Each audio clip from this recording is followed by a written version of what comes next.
so far gimana rasanya jadi anak-anak muda milenial tuh kerja di government gitu loh. Kalau dulu kan memang kesannya kerja di pemerintahan tuh yang udah tua-tua kan.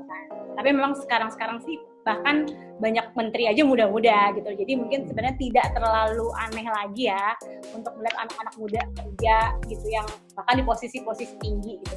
Nah, kalau kalian sendiri nih di lingkungan kerja kalian masing-masing banyak yang muda-muda atau kalian yang termuda apa gimana, terus gimana gitu rasanya kerja sebagai milenial di government gitu ya? Mungkin satu hal lagi yang aku tadi lupa highlight. Jadi waktu itu aku sempat tergelitik sih. Maksudnya untuk lihat Indonesia, kok Indonesia tuh kayak gini ya? Kok Indonesia banyak hal sih ya yang membuat kita tuh kadang kurang optimis sama kondisi Indonesia. Kemudian aku lihat lagi. Terus kalau misalnya ada hal-hal yang buat kamu tuh nggak maksudnya sedih dengan kondisi Indonesia, terus apa peran kamu? Jadi aku melihat bahwa oke, kalau misalnya aku mau coba membangun Indonesia lebih baik, apa ya peran yang aku harus ambil? Sebenarnya setiap orang bisa choose their own battle. Nah, untuk aku, battlefield aku mau coba ke pemerintahan. Karena aku merasa bahwa begitu policy dikeluarkan, dampaknya itu bisa mengcover lebih banyak. Dibanding misalnya, aku tidak bilang NGO jadi tidak banyak dampak. Maksudnya, ada sektor-sektor lain yang juga bekerja karena semuanya harus kolaboratif. Tapi kalau misalnya titik policy kita itu sudah kena ke masyarakat, sesuai sama interest dan needs masyarakat, aku yakin bahwa pembangunan itu bisa diakselerasi dengan cepat. Jadi that's why aku memilih kenapa masuk pemerintahan.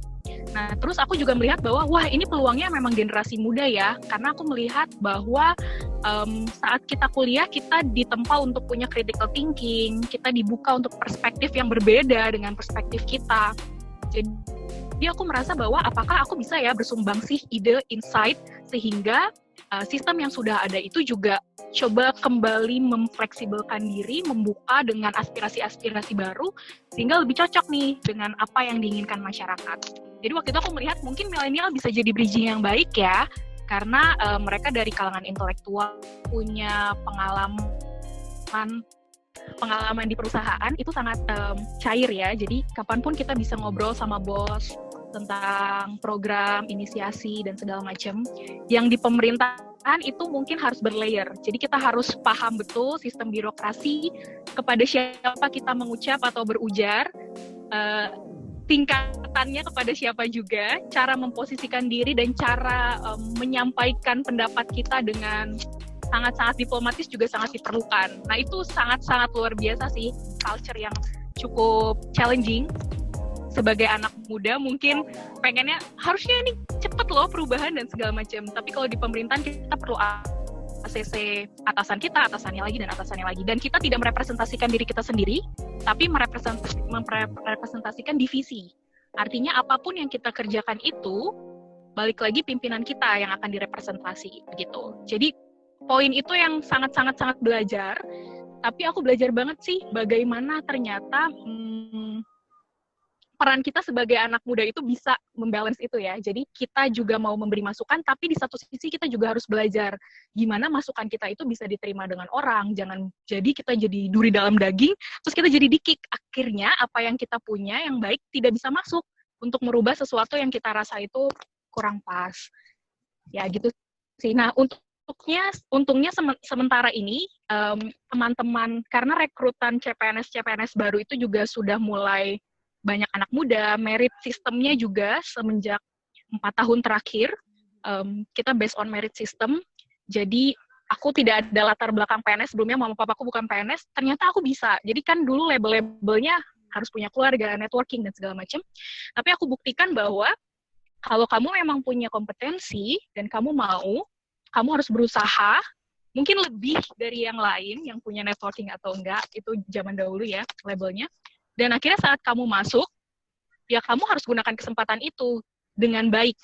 Dengan kamu refleksi dulu, aku tuh harus memegang role apa sih saat ini mendengar atau saat ini menyampaikan. Jadi kita harus tahu posisi kita sih saat kita masuk ke suatu pemerintahan dan tidak buru-buru ingin merubah, tapi kenali dulu battlefield-nya itu, beradaptasi, shaping semua ide dan aspirasi yang kamu anggap baik itu dengan cara yang memang elegan, artinya elegan itu dapat diterima dengan cara yang baik, dan aku rasa sekarang anak-anak muda juga ngambil peran yang baik sih untuk merubah polusi-polusi.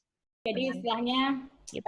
seperti kalau dari berdasarkan penjelasan kamu, lumayan seperti yang aku bayangkan lah, birokrasi ada, bahkan mungkin cenderung ribet gitu ya, tata cara itu agak kebayang sih, tapi ternyata emang ya pasti seperti itu sih, nggak mungkin juga ya bakal gaul-gaul gimana gitu ya. Kalau ini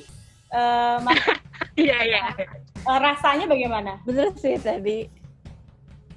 bener tadi sama yang kayak dikatakan Holly, bahwa memang sebenarnya challenging-nya itu adalah ingin merubah sistem pemerintahan kita, tapi dengan tidak cara yang instan, dengan cara yang kekinian kayak tadi kan. Walaupun aku percaya memang semua orang itu pasti punya peran masing-masing untuk Indonesia, tapi memang lebih memilih terjun langsung ke pemerintahan.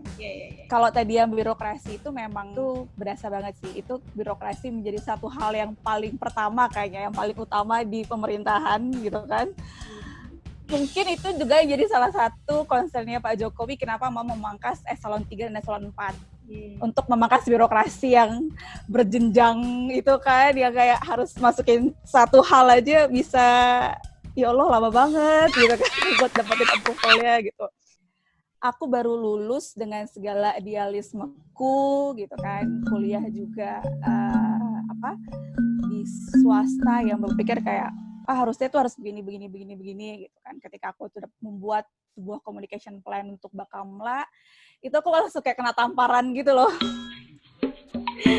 sama sesamaku, karena memang kayak memang tidak bisa semudah itu untuk merubah, ataupun walaupun kita berpikir kayak harus dengan cara yang kekinian gitu kan, harus lebih yang bisa diterima dengan masyarakat dan segala macamnya, tapi memang kita tidak bisa segampang itu merubah suatu sistem yang sudah berjalan lama gitu kan, apalagi memang beliau itu mungkin bisa dibilang ya pastinya lebih menguasai tentang pemerintahan dan birokrasi gitu kan. Untungnya ketika aku di BPIP memang banyak, karena lembaga baru dan penerimaan CPNS itu baru angkatan pertama tahun 2019 kemarin.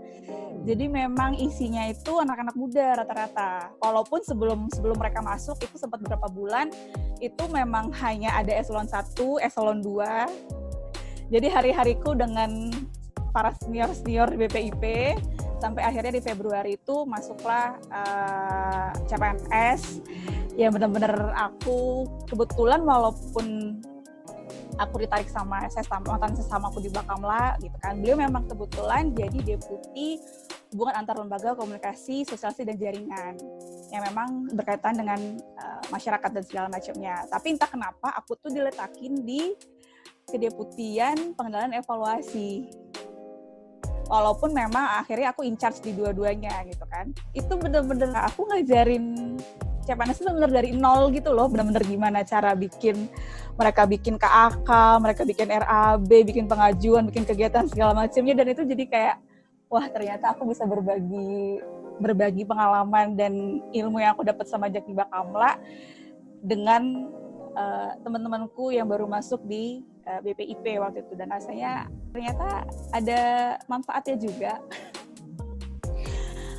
Dulu yang maksudnya walaupun aku PR, maksudnya berkecimpung di humas, tapi memang dari sesama aku tuh memberikan tugas yang bukan hanya di bidang humas gitu. Jadi administratif juga tahu ya.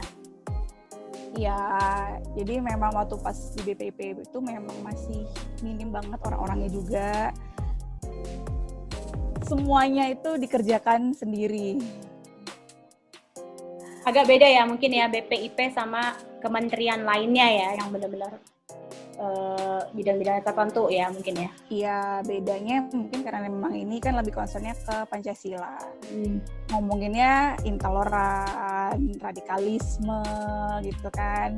Instansinya yang kita koordinasi juga lebih besar sih, lebih luas. In summary sih kalian berdua yang memang masih muda, terus istilahnya fresh graduate, dengan segala idealisme, terus kerja di pemerintahan, tetap ada shock di awal gitu ya, yang ternyata nggak bisa seideal menerapkan idealisme anak muda seperti itu, tetapi seperti Holly tadi bilang harus belajar kapan cara dengar, kapan harus nyampein pendapat gitu loh. Cuman mungkin untungnya kalau buat aku pribadi nih, kalian berdua kan memang dari awal masuknya di pemerintahan gitu loh. Ya walaupun ada proses adaptasi, tapi mungkin pastinya berbeda sama orang yang mungkin sudah setahun 2 tahun di swasta, apalagi mungkin di multinational company dengan culture working culture yang memang lebih bebas, terus cukup ke pemerintahan gitu ya, mungkin itu lebih shock lagi ya, mungkin malah nggak cocok gitu ya.